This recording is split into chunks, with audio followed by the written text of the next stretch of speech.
BSF এর গুলিতে এক চোরা কারবারির মৃত্যু হয়েছে বলে অভিযোগ উঠেছে। বুধবার গভীর রাতে ঘটনাটি ঘটে ভারত বাংলাদেশ সীমান্তের মাথাভাঙ্গা ১ নং ব্লকের বৈরাগীহাট পঞ্চায়েতের চেনাকাটা সীমা চৌকিতে। মৃতের পরিচয় জানা যায়নি। বিএসএফ রাতে মৃতদেহ উদ্ধার করে মাথাভাঙ্গা হাসপাতালে নিয়ে আসে। বিএসএফ এর দাবি, মৃত ব্যক্তি সীমান্তে কাঁটাতার টপকে পাচারের চেষ্টা করলে সীমান্ত রক্ষীরা বাধা দেয় এবং সেই সময় ওই দুষ্কৃতী তাদের ওপর চড়াও হলে বিএসএফ আত্মরক্ষার্থে গুলি ছোড়ে।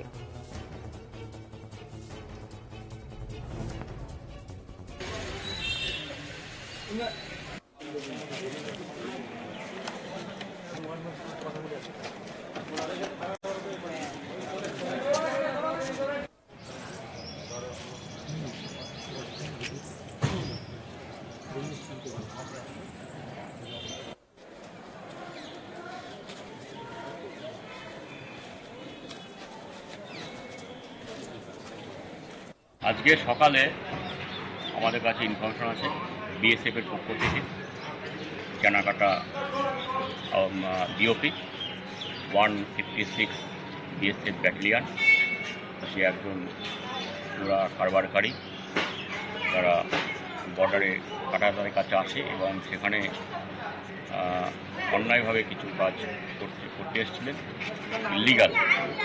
তখন তারা ফায়ার করে, প্রথমে ওয়ার্নিং দেয়, তারপরে তারা ফায়ার আর্ম ইউজ করে এবং মারা যায়।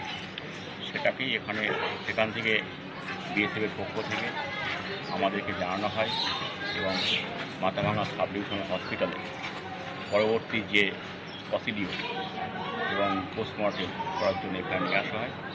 নির্দিষ্ট একটা কেস রেজিস্টার হচ্ছে, ইউডি কেস আর ন্যাচারাল ডেথ।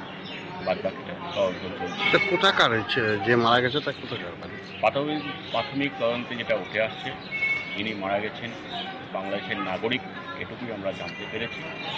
বাদ বাকিটা তদন্তের প্রয়োজন আছে, সেটা জানা যাবে। আর বাকিটা তো সবই বিএসএফের ব্যাপার ম্যাজিস্ট্রেট ইনকোয়েস্ট হচ্ছে এবং ম্যাজিস্ট্রেট ইনকোয়েস্ট আমাদের হয়ে গেছে।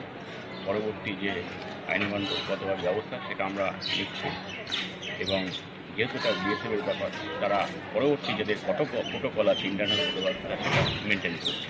নাম পরিচয় কিছু জানা গিয়েছে? এখনও পর্যন্ত আমরা যোগাযোগ রাখছি, তবে বাংলাদেশ নাগরিক এটুকু আমরা জানতে পেরেছি।